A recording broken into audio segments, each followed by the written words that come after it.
They called it the worst punishment in human history. The breaking wheel was so horrific that even executioners who burned witches alive considered it the ultimate death sentence. What I'm about to show you isn't from horror movies. These were real. Today we're diving into medieval torture devices that actually existed. Stay until the end. I'll reveal which device is still used today. The medieval justice system. Before we get into the devices, you need to understand medieval justice. This wasn't just about punishment, it was public entertainment. Medieval people believed physical suffering could save your soul. They thought torture in this life reduced time in purgatory, so they were literally trying to help you by breaking your bones. Public executions were like medieval Netflix, the biggest show in town. People traveled from neighboring villages to watch. Food vendors set up stalls. Kids got the day off. This wasn't hidden in dungeons. It was the centerpiece of justice. The breaking wheel, engineering of horror. The breaking wheel was reserved for the worst crimes: treason, murder, repeat theft. It was designed for maximum suffering while keeping you alive as long as possible. Here's how it worked. Warning, this gets brutal. You'd be tied spread eagle to a 6-foot wooden wheel. Then the executioner would use an iron hammer to systematically break every major bone in your body. Forearms first, then upper arms, then shins, then thighs. Each blow was calculated to shatter bone without causing death. The pattern was specific, measured, designed for maximum pain while keeping you conscious. But here's the truly horrific part. This wasn't the execution. This was preparation. After every bone was broken, your shattered limbs would be woven through the wheel, spokes like ribbons. Then the wheel was raised on a pole in the town square.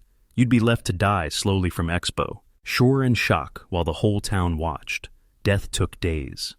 The rack. Slow-motion destruction. The rack might be the most famous torture device ever, and for good reason. Simple, effective, terrifying. Picture a 7-foot wooden frame with rollers at each end. Your hands and feet get tied to ropes connected to these rollers. Then slowly, methodically, the rollers turn in opposite directions. First, it just stretches you. Uncomfortable, but not unbearable. But as tension increases, joints begin separating. Shoulders dislocate with audible pops. Then elbows, hips, knees. The psychological torture was worse than physical pain. You could see exactly what was happening, feel each joint stretching to breaking point, and no worse was coming.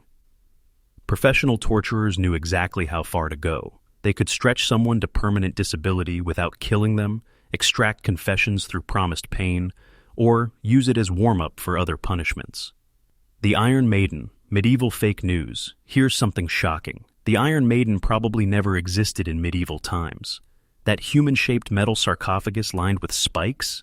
It was likely invented in the 1700s as a tourist attraction. Medieval torture museums wanted something visually dramatic to draw crowds.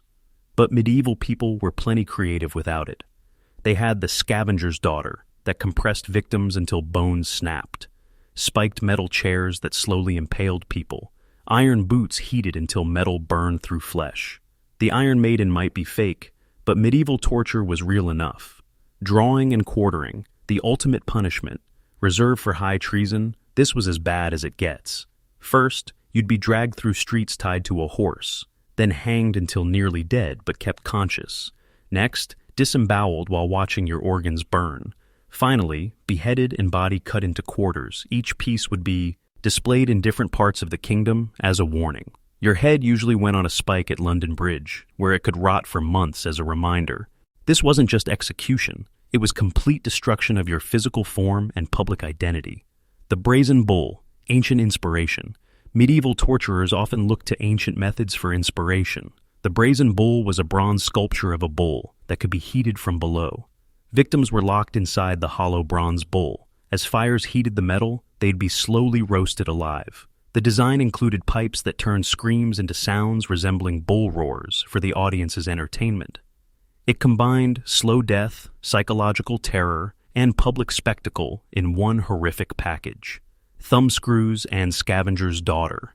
Not all torture devices were massive contraptions. Some of the most effective were small and portable. Thumbscrews did exactly what the name suggests. Slowly crushed fingers and thumbs until bones splintered. Simple, portable, and incredibly effective at extracting confessions. The scavenger's daughter was the opposite of the rack. Instead of stretching you apart, it compressed your body into impossible positions. Victims were forced into metal frames that pushed knees to chest, compressing until ribs cracked and organs were crushed. Water torture, psychological warfare. Medieval torturers understood that breaking the mind was often more effective than breaking the body. Water torture involved forcing huge amounts of water down someone's throat until their stomach distended painfully. The victim felt like they were drowning, while technically being kept alive. Another version involved slow water drips on the forehead. Sounds harmless, but after hours, the constant dripping drove people insane. Chinese water torture, they called it, though it was used across medieval Europe. The stocks and pillory, public humiliation. Not all medieval punishment involved death. The stocks and pillory were designed for public humiliation. Stocks held your feet while you sat helplessly. The pillory held your head and hands while you stood. Both left you completely vulnerable to whatever the crowd wanted to throw: rotten food, stones, excrement, or worse. Sometimes this minor punishment proved fatal when angry crowds got carried away. Public humiliation could quickly turn into mob violence. Heretic's fork and pear of anguish. The heretic's fork was a two-pronged metal device attached to a strap around your neck, one end pressed under your chin, the other against your chest. You couldn't move your head without piercing yourself. The pear of anguish was inserted into body cavities, mouth, anus, or vagina, depending on your crime. A screw mechanism slowly expanded the device, causing internal damage. It was designed to punish specific types of sins. Why torture eventually ended. Several factors combined to end the age of public torture. The Enlightenment brought new ideas about human rights. Religious reforms questioned whether extreme suffering could ever be moral. Practical considerations showed torture-extracted confessions were unreliable. By the 1700s, most European countries moved toward humane execution, hanging, beheading, firing squads that killed quickly rather than slowly. But some methods never completely disappeared. Modern survival. Is that device still used today? Hanging. While most countries abolished capital punishment, some still use hanging as the primary execution method. The psychological principles behind medieval torture haven't disappeared either. They've evolved into modern prison systems, social media shaming, and ongoing debates about punishment versus rehabilitation. What torture museums reveal. Today's medieval torture museums in places like Prague, Amsterdam, and San Francisco attract millions of visitors. People are fascinated by humanity's capacity for cruelty. These museums serve an important purpose. They remind us how far we've come, while warning us how quickly we could slide backward. The same mindset that created these devices still exists in human nature. The technology of pain. Medieval torture devices reveal sophisticated understanding of human anatomy and psychology. These weren't random acts of violence. They were engineered systems designed for specific effects. The breaking wheel maximized pain while extending life. The rack provided adjustable pressure for different confessions. Water torture broke minds without marking bodies. This engineering approach to suffering shows how societies can systematize cruelty when they believe it's justified. Lessons for today.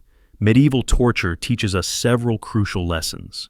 Human beings are capable of incredible cruelty when they convince themselves it's justified. Every generation thinks they're more civilized than the last. Rights and protections we take for granted can disappear quickly. Most importantly, understanding this history helps us recognize warning signs when societies start dehumanizing certain groups or justifying extreme measures for greater good. Medieval torture reveals both the worst of human nature and our capacity for moral progress. These devices existed, were used on real people, and shaped justice systems for centuries. The fact that we now find them horrific shows how far we've evolved, but it also reminds us that progress isn't guaranteed. It must be constantly defended. If this shocked you, subscribe for more dark history they don't teach in school. Comment, which device disturbed you most?